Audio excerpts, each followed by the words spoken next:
to go. They continue to leave these spaces, and our children continue to suffer. Let's talk about the Ohio Elections Commission. I also serve as an Ohio Elections Commissioner on the Elections Commission. We oversee campaign finance law for the entire state of Ohio. Anyone running for office has to file a report, as you know, and then we have to make sure everything is alignment. People are not, spending the money for other things that has to be spent for very specific reasons, and you have to report on it. Well, guess what? They took us out of the budget. They eliminated the entire elections commission. They don't want accountability. And it's a bipartisan group. There are 3 Democrats, 3 Republicans, 1 independent, and then we have staff.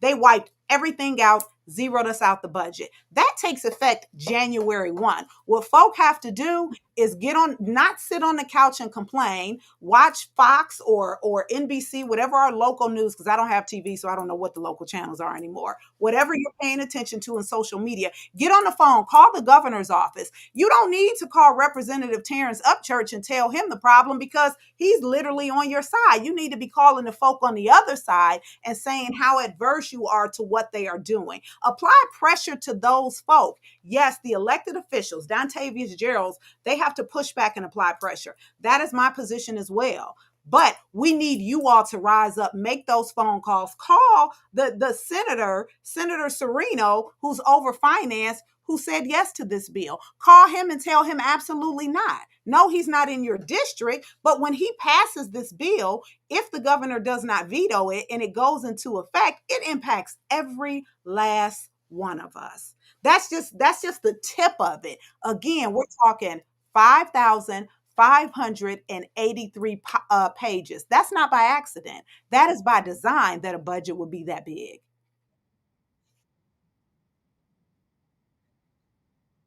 No, that's about right. That's about right. It's just a lot. Because what they do, they're dumping any and everything in there. There's always these corners. Again, when we talk about the Ohio Elections Commission, it's not even being brought to the forefront, because the budget for the office is only like $600 and something thousand. That's not a big deal when we are talking about $440 million being pulled from Medicaid, when we're talking about $198 million coming from public school funding. Well, looking as if it's going to public school funding. So there's all of these other departments that do impact your life, right? That do help: senior services, mental health, all of those areas where the budget is being cut. That's all written in there that you're not going to see, because the legislature's actual job constitutionally is to ensure that there is a budget passed, and they have to do that by July 1. That is their constitutional obligation based on the Ohio Constitution. Technically, nothing else. They ain't required to pass laws. They're required to pass a budget. And so, Representative, you had something you wanted to say, Dr.? No. I'm just President Shayla got me just thinking over here. Go ahead. So, President, I know that you say you had to run, and we wanted to keep you tight to your schedule. Yeah, be in Columbus. Give us your final thoughts before we go to a commercial break. My final thoughts would be, we've got to get involved. We've got to rise up. And until we create a space locally in our community to really talk about unity and talk about the truth in our division, until we do that, we can't beat these people, because they have been collectively working for a very long time. And one thing about, when I say the other side, I'm talking about race. I'm not talking about party. While in my personal capacity, I am of a certain party. With the foundation, we're nonpartisan because we're a 501c3. So I'm specifically talking about Black folk.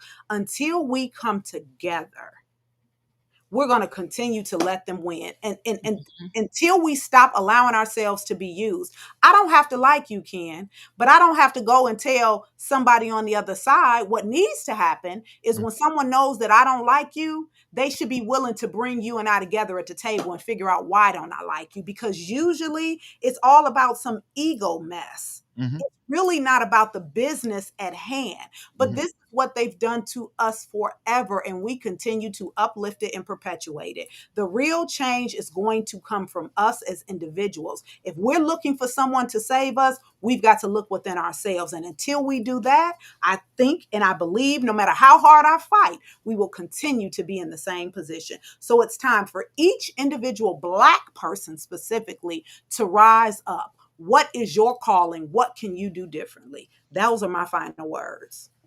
That's president of the OOLBC Foundation, on the OOLBC Foundation, Black Legislative Caucus Foundation, and she's also a former state representative Shayla L. Davis. She's a contributor on our program, and we look very forward to her coming back in the future to speak and talk with us a little bit more about all the wonderful things she's doing there in Columbus and representing us out here. So we look forward to really talking with you soon, and be safe out there. One last thing. Go ahead. One last thing. Please go to our website, www.olbcfoundation.org. We are developing the State of Black Ohio report, which is where we're going to go in every community across the state where we have the funding to be able to do so, to hold focus groups, to have these conversations, to see what the real, true grassroots challenges and issues are. Take that data, research analysis, and develop public policy that we can uplift at the state level to ensure that we are the bridge builder between the constituency and our elected officials at the state house. We can't do that without people showing up. We can't do that without funding. One last thing, I promise, because I do have to go. Hey, it's you. It's all on you. Go ahead. You can stay until 1 o'clock. I wish I could, but I literally have to get on the road. And the other reality is that I did some research to look at what philanthropic giving looks like for Black-led organizations. In 2020, $471 billion was given to nonprofit organizations in the U.S. Do you know that less than 2% of that money was given to Black-led organizations? So here's what I'm going to say. Wow. Black people are pressured to show up, especially Black women. And we are supposed to take it, work through it, figure it out, and give results. And when we don't, people are very upset. We aren't doing anything with very limited resources. And when you have limited resources, you have limited capacity and you have limited skill set. I can't hire a high scholarly, high level researcher to come into my organization when I'm talking about the budget is $8,000. Right. And so all of these things matter. And we have to look at who the players are at the table. Again, all by design. So how do we show up for each other? I have to come back so we can continue this conversation. But please go to our website, reach out to me. I'm willing to talk to whoever I can, because one thing's for sure, two things for certain. I'm a Black woman. I am proud to be Black, and I stand with us at all times. Representative, I really would like for you to really work with WOVU and putting that together when you do the thing here in the city, so that we can try to maximize and get as many people out there, because the radio station is a beacon in this community of being able to get good information out to people and that kind of thing. So make sure we can kind of collaborate with you guys on that. I sure will. I will. I'll reach back out to you personally. Thank you guys. Have a wonderful afternoon. Thank you. You too. Talk to you soon. Drive safe. Drive safe. And we'll be right back with Dr. Burton, and we're going to talk a little bit about what's on her mind. We'll talk to you in a hot second. See you in a minute. You're listening to the Strategic Moves with Kendall Radio Show. Policy in Motion with former Representative Shayla L. Davis on 95.9 FM WOVU. WOVU 95.9 FM. We're celebrating Black Music Month by honoring the legends who have shaped the soundtrack of our lives. And today, we're shining the spotlight on one of the most iconic names in R&B, Babyface. With a career spanning over 4 decades, Kenneth Babyface Edmonds has given us timeless hits, unforgettable melodies, and lyrics that touch the soul. As a songwriter and producer, he's penned classics for Whitney Houston, Boyz II Men, Toni Braxton, and so many more. His talent has earned him 11 Grammy Awards and a place in music history. Black Music Month on WOVU 95.9 FM, honoring the artists who make our hearts sing. Stay tuned and stay inspired. From the 216 to the world, WOVU 95.9 FM, Cleveland's urban alternative. Support for WOVU comes from Greater Cleveland Works, which provide resources for individuals at different stages of their employment journey, skills training, and other no-cost employment assistance. Greater Cleveland Works also collaborates with employers to support hiring, training, and employee retention. Services are available at the Ohio Means Job Center at 1910 Carnegie Avenue. More information is at greaterclevelandworks.org. What's up, Cleveland? It's time to turn up the conversation. Tune in to the Strategic Moves with Kendall Radio Show for What's on Your Mind Tuesdays. Call in, comment, and connect on 95.9 FM WOVU, WOVU.org, and hit us up on social media. All right, we are back. We're back. Dr. Burton, we just had a good conversation with Representative, we're going to call her President Shayla Davis, in regards to the things that she's doing down there in Columbus. And she was talking about, people getting involved and being able to have opportunity to work more in the community. One of the reasons why we wanted to do the Dr. Umar event was that a couple of things. One, we wanted to have it at a Black-owned restaurant. And I wanted to have it somewhere that was big enough that can facilitate and have all the people out there. I've been working with Keith Rogers out there at his spot for a while. But the thing about it was community. One of the things that Dr. Umar said when he was here in Cleveland was that this was the first podcast he did that was outside. And he was shocked. He said when he pulled up, he didn't know we were going to be outside. So he said, I'm glad, first of all, I wore all white so I wouldn't be out here roasting. But he said it was the first time. He said, that was very different. He said, I never did one outside.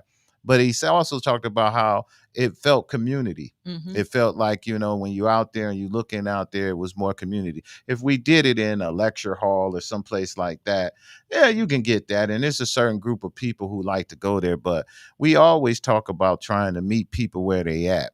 And this was an opportunity to do that. And as we were talking in the break, it seemed like we need to do more of that. You think? Yeah, I do. I think more of that should happen. I wasn't able to be there on Thursday because of travel. And so I missed it, but I'm with you all listening audience. Those of you who did not attend, I had to see clips from Facebook and Instagram instead of being in the place. But I think the environment, when we talk about bringing the community together, often when we do things at lecture halls or churches and that sort of thing, it excludes certain part of the community because they don't feel like that's a part of them. And so we do have to be versatile in locations that we choose. But I think we do need more opportunities to educate the community, specifically when we're talking about politics, political movements, strategies to help us get ahead as a community. Well, what's interesting about it is that you have to, I'm kind of learning and that elected officials are maybe not the best people to deliver these messages, and I'm gonna tell you, I done worked on a lot of political. All right, let me hear this. I done worked on a lot of political campaigns. I really have, and to what Representative was saying, it's hard trying to put 100 people in a room to come see anybody.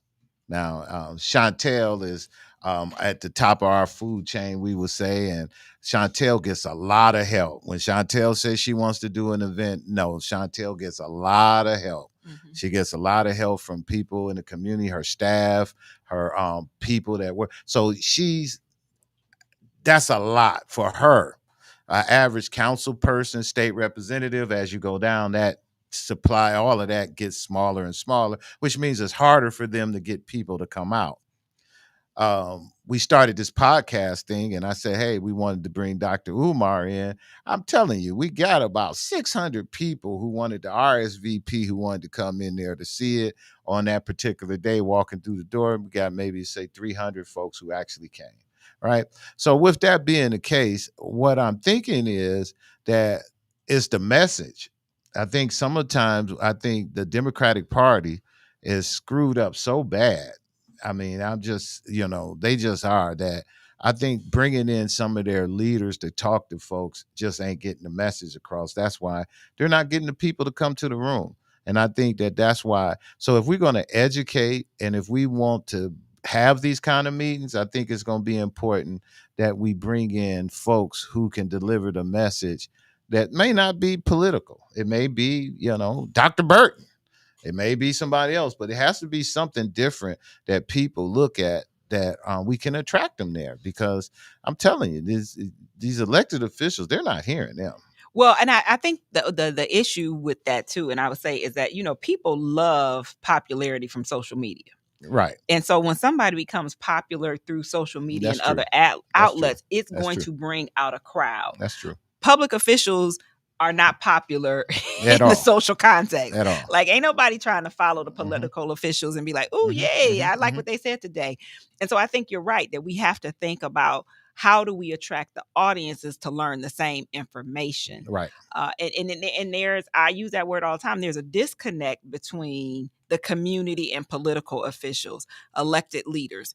There's always been a disconnect. And I go back to something that President Davis said, is that when we think about civics class coming out of the classroom, and this is my own experience, is I thought political science was boring.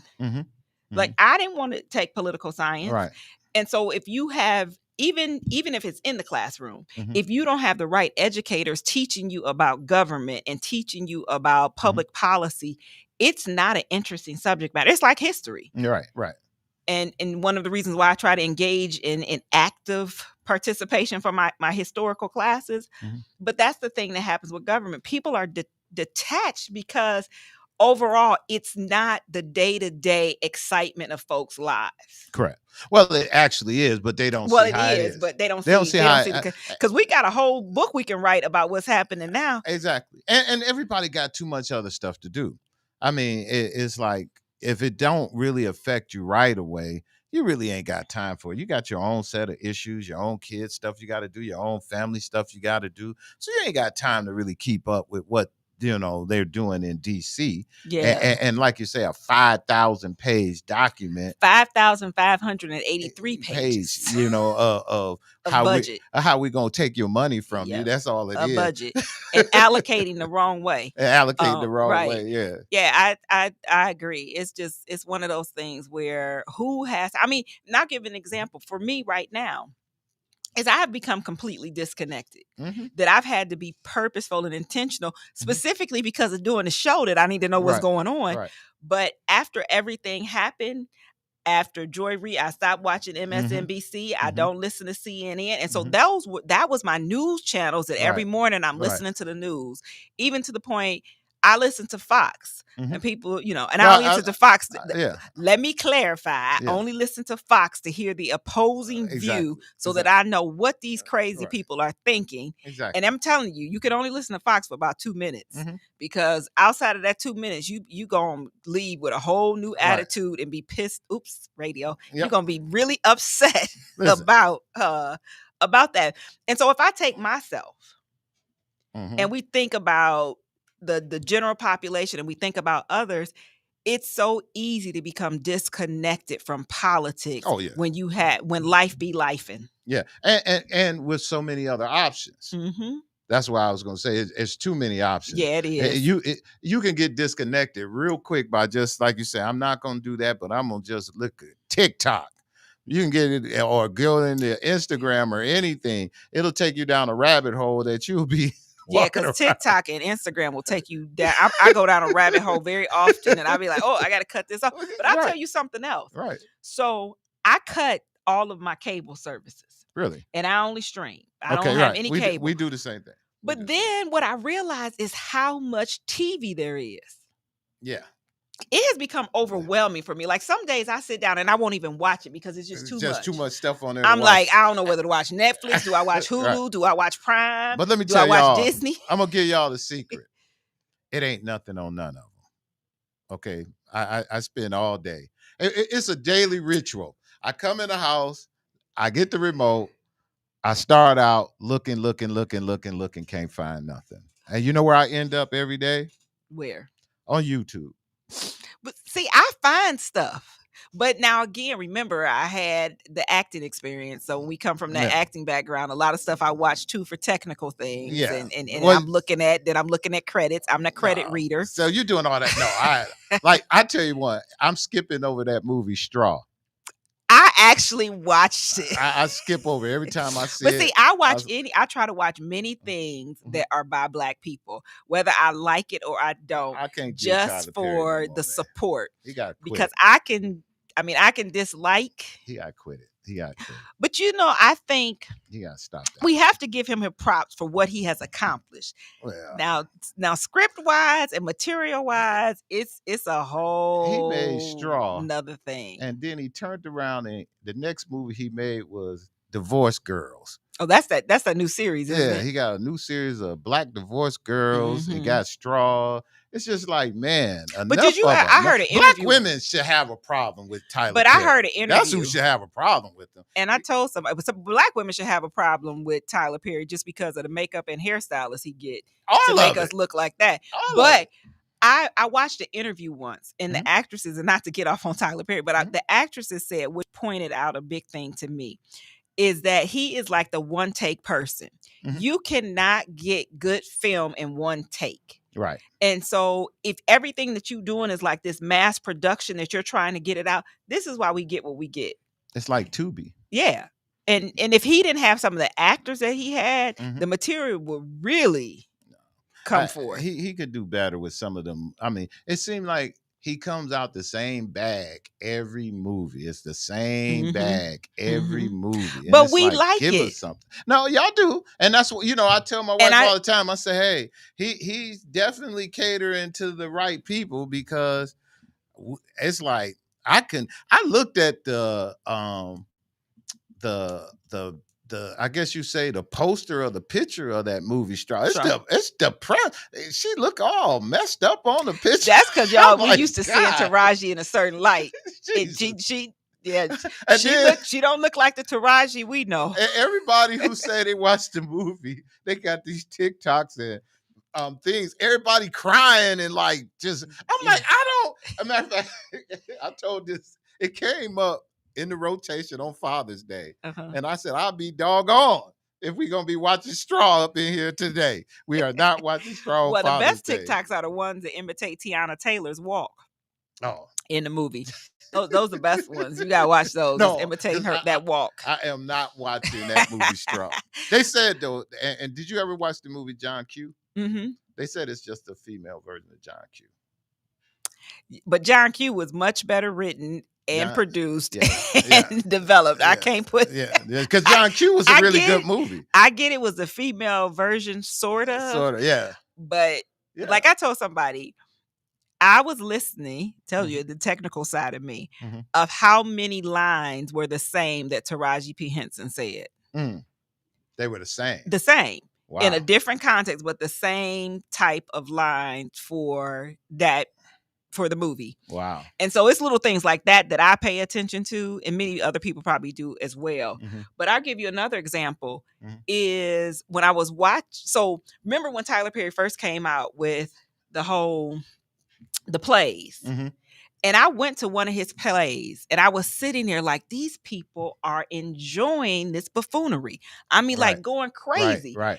And I started paying attention to how he got. And so that's the audience. And, very often audiences will continue to support no matter what you're putting out. And so he's had these people since the buffoonery that he put in a theater. That's correct. So, yeah. That's that Medea and all that other stuff he was doing. I much props out to the brother. I ain't hating on him. I just don't like his movies. And he's accomplished quite a bit. So like we said, you've done well for yourself and you've done, but we're gonna be the critics. If you want to cry, watch Straw this weekend. You want to be depressed, watch Straw this weekend. Well, I can give you some other good movies though to watch if you want to cry and be depressed this weekend. You want to be crying depressed, go on and watch that. But that's all I got. Nobody showed me. Oh, it was such a good movie. We got everybody said it was just so depressing, and I just cried throughout the whole thing, and it was just sad.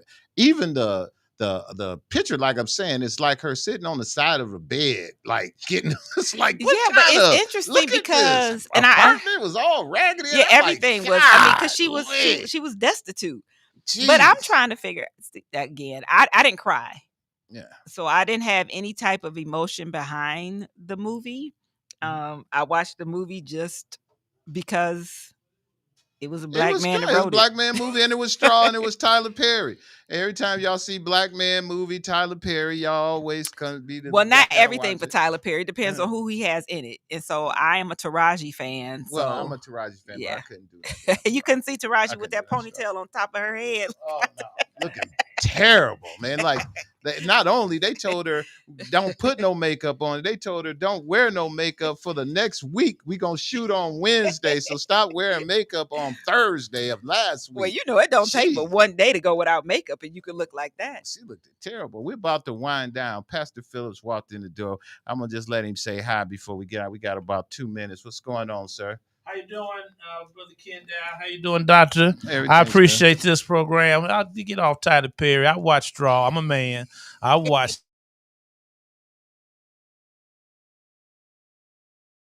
I didn't. But it's a sad movie. It's a part of the struggle, but I do understand what y'all saying. Have you seen that struggle before? Yes, that's a daily struggle. So why we have to watch it on a video? Well, because sometimes it's good to be in touch with the people. People are really daily struggling, and so, I mean, why would you want to see that daily struggle? Wouldn't you want to see something? No, I don't see. And at the end of the movie, did she get the help she needed? There's all for the thing. And it even ended up just like real life. It's really a movie. Depressed. Like, I like all kind of movies. At the end of the movie, if you're a movie person and you like all kind of movies, you like different type of stories. I like mob stories. I like love stories. I like movies. I like the Mufasa. I like movies. I'm a movie person. So if you're a movie person, you like all different kind of genres. Yeah. I like black movies. I like white movies. To get me to go see I don't. I'm not an activist when it comes to movies. Going to see no dog. Mufasa was a good movie, just like Lion King. Yeah, Lion King. I know. I watched Lion King. I watched the movie where the dogs got lost and they found each other, and I cried at that movie. It was a long time ago. Geez. You know about that. So there's what movie was that? There's good movies, but I do understand your point. But I think that I like entertainment, and that's the entertainment industry. But I tell you what, I do love what y'all are doing, keeping the community informed, and that's more than what's entertainment. We have enough entertainment, but what you all are doing in informing the community on a regular basis, getting to the masses, that's what needs to be happening. That's why I listen. That's why I was at Dr. Umar's event. I was at the podcast. This is what we should be doing every day, educating our people. It's good to have fun while we're educating our people. I like that part because it makes us interesting, but we do need to get the information to the people. Definitely. I love Shayla. She was talking about today how we got to get to the people, and you got to have people activists. And so everybody has a lane, and we need to understand that. And my lane is not your lane. I'm not going to criticize you for being in your lane. Please don't criticize me for my lane, but let's all continue to work together. So I love what Kendall is doing and what you're doing, Doctor. I listened to this show. Y'all doing a fantastic job. And I just wanted to pop in because I was in the neighborhood, because I live in the hood. Oh. Well, thanks for popping in. We love when we have studio audience participation. Thanks for joining us today. So, Doctor, why don't you tell us what's on your mind? We got a couple of minutes before we get out of here. Got something you want to lead the peoples with before they go? Well, I want to go back to something that Shayla said in her last, and I think it's a great call to action and a great thing to think about, is when we think about this work, what is your calling? And so when you think about, what role can you play? Everyone's not going to play the same role. Right. And Pastor said the same thing. Everyone's not going to play the same role. But what is your calling? But the bigger question is, what can you do differently to push the community forward, to help the community improve? And I always say that when we talk about, she used that statement, what can you do differently? It doesn't have to be, again, something big. but what can you do differently? And that may be stop talking about Black folks negatively. That's That's my Right. pet peeve. Mhm. Is Right. when I hear people, especially in mixed company, giving absolutely. ammunition for others against the community. And Absolutely. so I leave us with that. What can we do differently as individuals? Pastor, you got something real quick? You got 30 seconds. I just thank God for being in a community. We need to get back to who we are as grassroots community, and we all are one as we continue to uplift and build each other up. We are in the restoration and encouraging business. So I thank God for every Black person, Black female, Black male, our children. Let's continue to build our community because only us can save us. Mm-hmm. All right. I want everybody to know that we're getting close. At the end of this month, it'll be our last radio show as Strategic Moves with Kendall radio show. We're going to be flipping over into a new radio show. We're combining our forces with Dr. Heather Burton, and we don't know what the name of the show is going to be yet. We're going to surprise y'all, but we got a new show coming. Dr. Burton is going to be our co-host and hostess with the mostest, and we're going to work this thing out, and she's going to be there with us. So tune in to next week and to hear more about that as we build out. And I want to thank everybody for tuning in to Strategic Moves with Ken Dow. Make sure you tune in on YouTube to catch all the episodes that we have shooting this week. Peace. Cleveland, this is your show, your topics, and your voice. Join in for What's on Your Mind Tuesday on 95.9 FM WOVU. Call in or comment on social media. Let's make this conversation unforgettable. Streaming live on WOVU.org. Support for WOVU comes from the 100 Black Men of Greater Cleveland and the Greater Cleveland Association of Black Journalists, presenting their second annual golf outing on Saturday, August 2nd from 8 a.m. to 3 p.m. at Highland Golf Course, 3550 Green Road. The event brings together Cleveland athletes, journalists, and community figures to support scholarship opportunities for students. More information is available by emailing chairman at 100blackmencle.org.